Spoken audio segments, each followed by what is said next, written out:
welcome everyone to After Hours, and where we continue to talk a little bit about our study from earlier in the evening. Just ended a few minutes ago.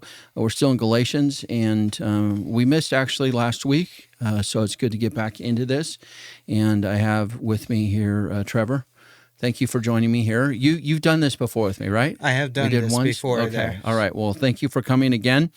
Our verses tonight were Galatians chapter 3, verses 5 through 7, and it's where Paul says, "Does he who supplies the Spirit to you and works miracles among you do so by works of the law or by hearing with faith?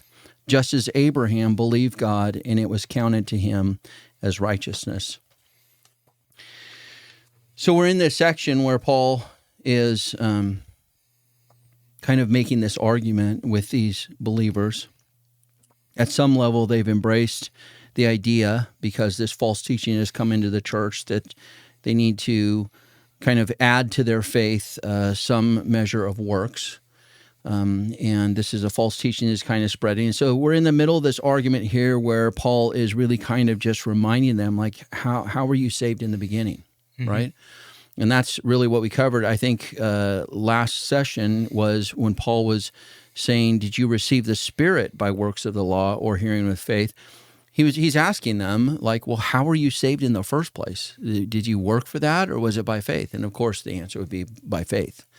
And so now in our verse here, he's saying, did he who supplies the Spirit to you and work miracles amongst you do that by your works or through faith? And so really he's transitioning here to making the point not only that you were saved by faith through the Spirit, but in our verse this week or tonight, he's getting at, like, not just how you were saved, but who saved you. That God did, he who supplies the Spirit. He's saying, who gave you that Spirit?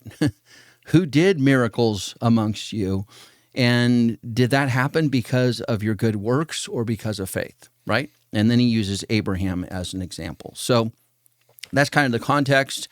How did you guys have some good discussion at the table? Yeah, we did have a good discussion at the table and talking about how we can be strong in the Lord and how we can show our faith to him and trusting in him. You know, I always found out where I always been a strong believer in Christ, and I always been like, I would read various verses in the Bible, how to have a strong faith in the Lord, and where I would have like my parents who would help me out of going over the Bible. Here's a few things, how you can work on staying strong in the faith, even if times are tough, because times can be tough for people, because living in this world, it's not easy, you know, and how else are we going to stay strong?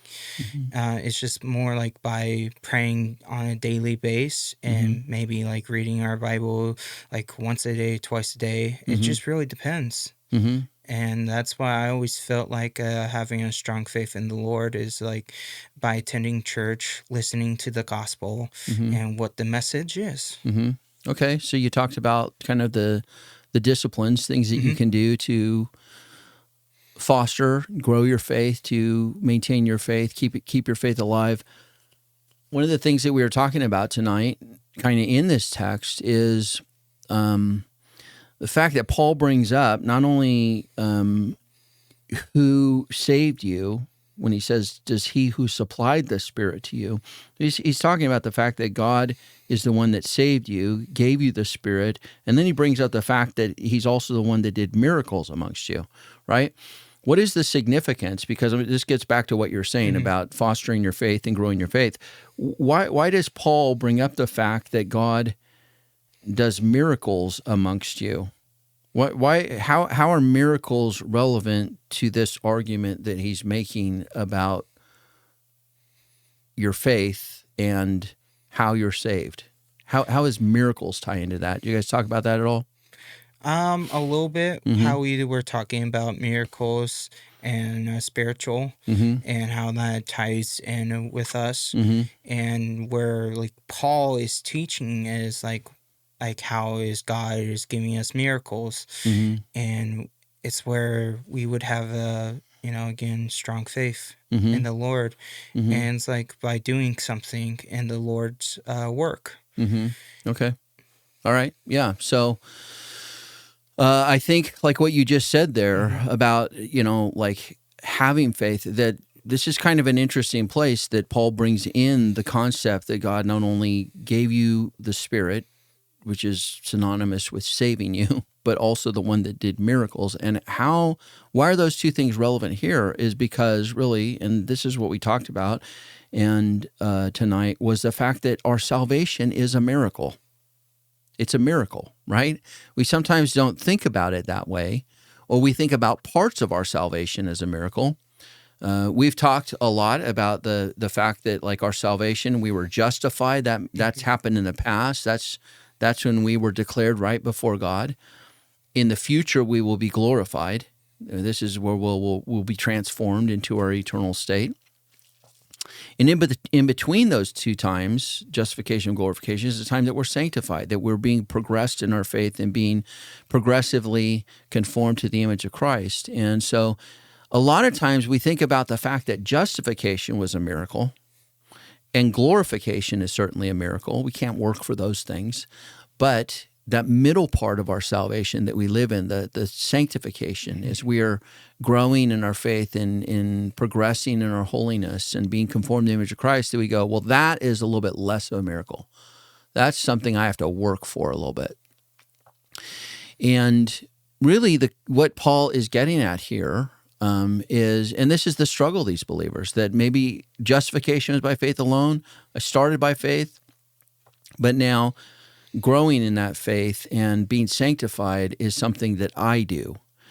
And that's really what he's combating. That's why he's bringing in this concept of miracles at this point, is because our salvation is a miracle, every part of it. We participate in our sanctification. We do things like reading the Bible or we do those spiritual disciplines, right? Mm-hmm. The reason why those things are actually effective in us growing in this middle time of sanctification, the reason why that's effective in a faith walk is because God is doing a miracle in you, right? Right. That it's not really our striving that is maintaining that salvation or keeping us growing in that right direction, that we have to really understand that it's all a miraculous work of God.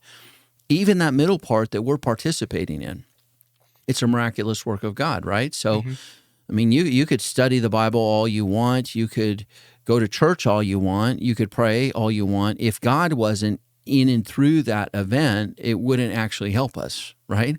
But because God is in those things, He's going to bring meaning to that Bible study, and he's going to bring, he's going to use that church service or that message or that prayer time to actually conform you into his image. Does that make sense? Yeah, it does make sense. Yeah. And where I find out where people can serve in the Lord, where I always found out volunteering work also is a good thing to do, mm-hmm. Which is another sign of serving with the Lord, mm-hmm. and also trying to do various career pathways on what would a person's career choice they want to do, mm-hmm. either become a minister or go on to mission trips, mm-hmm.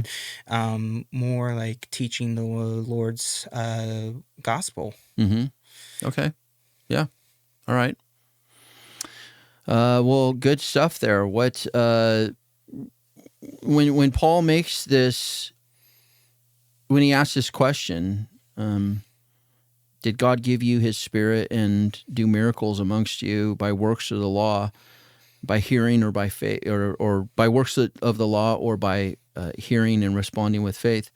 When he says, and he brings up Abraham, just as Abraham believed and was counted to him as righteousness. Why does Paul bring up Abraham there? Did you guys talk about that? Yeah, because with Abraham, he always he had a strong faith in the Lord, where he believed in him, Mm-hmm. and where God says that you are saved Mm-hmm. because you believe in me and the words that are true. Yeah. Yeah. So it's because he's using, so Abraham is like the patriarch, the father, like, of the faithful, right? Right. And so Paul is going back. I mean, he's asking this question: Did God save you? Did He give you His Spirit and do miraculous things that you could never do in your life? Did He do that because you worked for it, or because you believed and trusted in Him? And then it's almost like he goes, before you answer that, let's go back and look at how God saved people and did miraculous stuff in the past. In fact, let's go all the way back to Father Abraham, right? And he uses Abraham as an example. And as you stated, Paul clearly, he uses that example so often because that's how Abraham was saved. He simply believed God, right? God called him out of his place, Ur of the Chaldees, with his father. He called him out of that city, and Abraham responded. He believed God, right? And it was his belief in God, not his work, his belief in God that enabled or that that caused God to bless him, not because he worked for it, but because he believed. And Paul uses that argument. He uses Abraham as a model quite often. He uses it in Romans chapter 4. And the reason it's relevant to this discussion is because Abraham believed God and was saved about 500 years before the Mosaic Law. So he couldn't have been saved by keeping the law. He had to have been saved by something other than the law, right? And which is why Paul goes all the way back, not just because Abraham is a patriarch, the head like of the family, but also because he was saved, 500 years or so before the law even existed. So he had to have been saved by some other way other than the law. And he says, and this is the way he was saved. He believed God. And so ultimately, this is kind of what we do. We do our spiritual disciplines, right? Mm-hmm. We go to Bible study, we go to church, we read our Bible, we pray, we do all those things. We put forth effort. We work out our salvation, as Paul will say.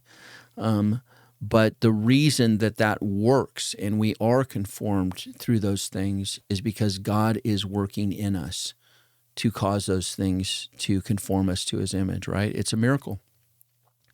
It's good to think of our salvation as a miracle, right? Yeah, definitely. Not something we work that we can accomplish within our own strength. None of us thinks like I can try really hard and create a miracle. We put miracles in the realm of God. It's miraculous. It's beyond the natural. It's something only God can do.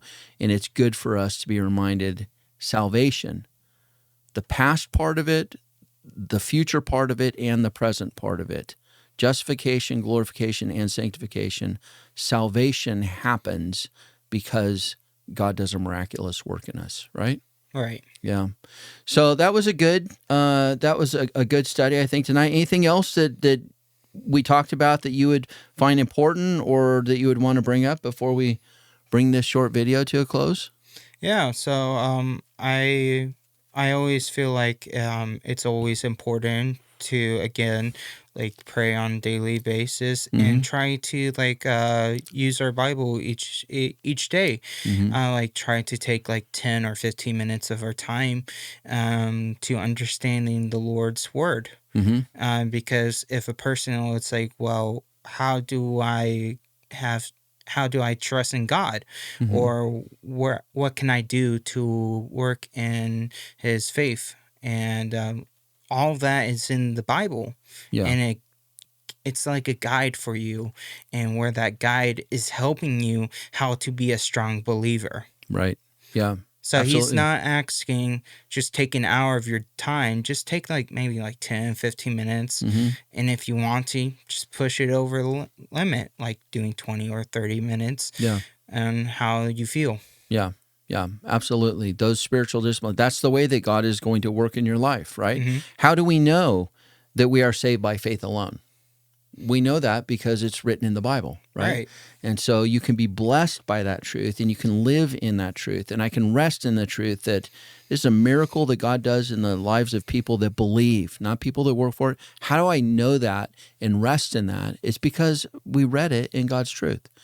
And so every time we open up the Bible and we sit down, we listen to it, we read it, all of those things, we know that like through those things, God is going to do that miracle of salvation in us, right?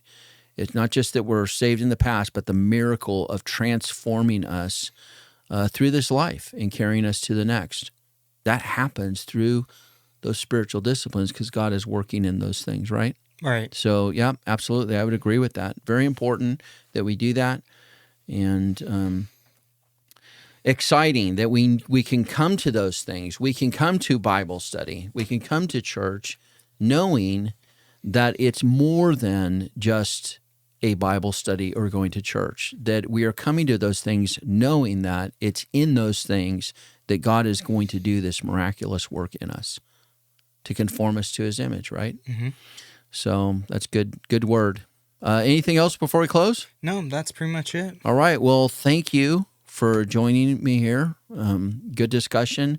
Thank you all for joining us, and hopefully you watched the soap video for tonight. If you didn't, I would recommend that you go back and watch that, and then this discussion will make a little more sense. But thank you for joining us, and we'll see you next week.